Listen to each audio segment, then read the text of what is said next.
अस्सलाम वालेकुम मेरे प्यारे भाइयों और बहनों। शुरू करते हैं अल्लाह के नाम से जो बड़ा ही मेहरबान, निहायत और रहम करने वाला है। जैसे कि ये मेरा नया चैनल है शमीर खा रिएक्शन के नाम से, और इस चैनल पर आपको ओनली रिएक्शन वीडियोस देखने को मिलती हैं। और जिस वीडियो पर आज हम रिएक्शन देने वाले हैं वो एक पंडित की है, हिंदू रिलीजन से। उस पंडित ने इस्लाम के बारे में कुछ बात कही है, उसी वीडियो पर आज हम रिएक्शन देने वाले हैं। तो उम्मीद करती हूँ मेरे साथ एंड तक बने रहिएगा। चैनल पर नए हो तो प्लीज सब्सक्राइब जरूर कर लीजिएगा। तो चलिए शुरू करते हैं। बुजुर्ग मुसलमान हमारे कमरे में आए, बोले बाबा जी, देश में इस समय जो हाल है या जो हालात हैं इसके बारे में आप क्या लगता है? मुसलमानों के तो पीछे पड़े हैं। तो मैंने उनसे कहा कि मुसलमान होना अपने आप में गर्व की बात है, मुसलमान होना एक फख्र की बात है, बशर्ते कि वो मुसलमान हो। और मुसलमान से मतलब है मेरा मुकम्मल ईमान वाला, और मुकम्मल ईमान वाला कोई भी हो सकता है, फिर वो चाहे मुस्लिम हो, चाहे सिख हो, चाहे ईसाई हो, या मेरी तरह सनातन धर्म वाला एक मामूली सा अदना सा इंसान हो। तो मुकम्मल ईमान आना जरूरी है, और जब मुकम्मल ईमान आ जाएगा तो मुसलमानों का कोई क्या बाल बाका कर सकता है। कहते हैं कि नूरे हक शमे इलाही को बुझा सकता है कौन, जिसका हामी हो खुदा उसको मिटा सकता है कौन। ना तलवार की धार से, ना गोलियों की बौछार से। रब का बंदा डरता है तो सिर्फ परवरदिगार से, और आपको किसी से डरने की कोई जरूरत नहीं है। एक छोटा सा किस्सा और आपको सुना दूं। कश्मीर की ये सत्य घटना है, हमें हमारे गुरुजी ने सुनाई थी। कहते एक मुसलमान, जो सवेरे की नमाज होती है, फजर की शायद मेरे ख्याल से वही होती है, तो वो नमाज के वक्त वो जो है अपने घर से खोमचा बोलते हैं, छोटा सा ऐसा ठेला होता है जिसमें वो छोले और आलू उबाल कर घर से वो ले जाकर बेचते थे। तो बड़े ही अल्लाह के बंदे थे, बहुत ही ईश्वर की इबादत करने वाले बंदे थे। तो वो खोमचा बेचते थे और अल्लाह अल्लाह करते रहते थे। जो आता था उनको जो भी पैसा देता था वो उस पैसे को लेकर वो वहाँ खत्म कर देते थे मामला। तो वो खोमचा चला लेते थे और दे देते थे किसी को, और कोई भी उनको, अब ऐसे भी लोग थे उस भीड़ में जो उनको खोटा सिक्का देकर चले जाते थे, और वो अल्लाह अल्लाह करने वाले व्यक्ति, उनका ध्यान सिक्के पर ना होकर अपने अल्लाह पर रहता था। ऐसे ही काफी दिन गुजर गए। एक दिन वो अपने घर पहुंचे तो उन्होंने अपनी पत्नी से कहा कि भाई आज तुमने हमारे छोले और आलू जो खोमचा बनाती थी वो बनाया नहीं। तो बोले कि आज दुकानदार ने सामान नहीं दिया, सौदा नहीं दिया। बोले क्यों? बोले जितने भी सिक्के इकट्ठा किए हैं आपने ये सारे खोटे सिक्के हैं। तो बोले हाय अल्लाह। वो वहीं चुपचाप बैठ गए उस ईश्वर की इबादत में कि बोले हे या अल्लाह, ये खोटा सिक्का तेरी दुनिया में तो नहीं चला, क्या मेरे जैसा खोटा सिक्का तुझे कबूल होगा? तो उसने उसी वक्त वहां पर एक नूर प्रकट हुआ और आवाज आई कि उस थैली में हाथ डालकर देख।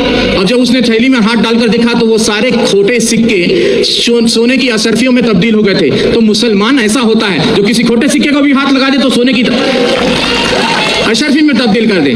तो इस चीज का ख्याल रखना चाहिए, मुसलमान को किसी से घबराने की जरूरत नहीं है। और मैं पहले से और काफी दिनों से, मुझे एक व्यक्ति ने कहा कि बाबा जी अब आप कलमा पढ़ के मुसलमान हो जाओ। तो मैंने कहा मुझे कलमा पढ़ने की जरूरत नहीं, मैं खुद ही पहले से जन्मजात ही मुसलमान हूँ। और मुसलमान का मतलब यह नहीं कि कलमा पढ़कर ही हो सकता है।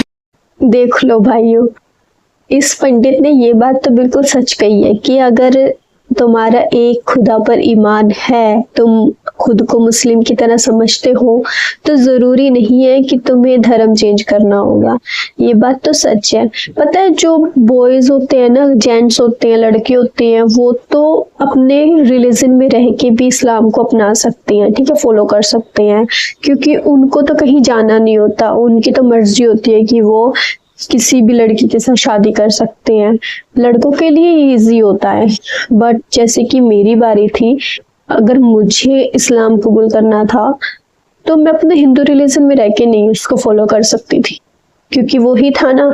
अगर मैं हिंदू रिलीजन में रहती तो मेरी शादी सिर्फ हिंदू लड़के से ही होती, तो फिर मेरा इस्लाम को मानने का क्या होता?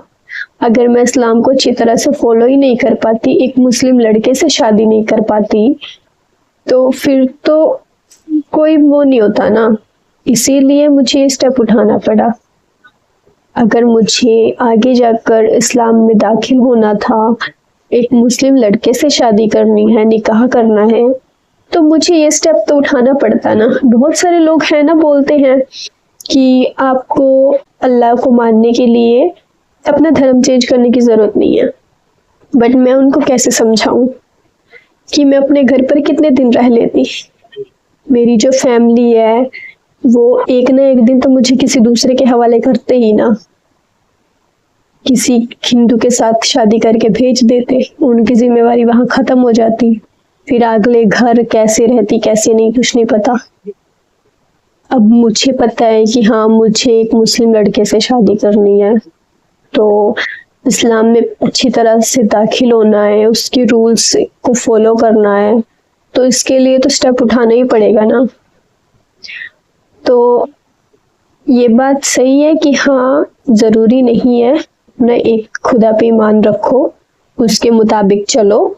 कुछ लोगों के लिए होता है आसान, बट जो आगे तक की सोचते हैं उनको अपनी लाइफ में कोई ना कोई स्टेप उठाना पड़ता है।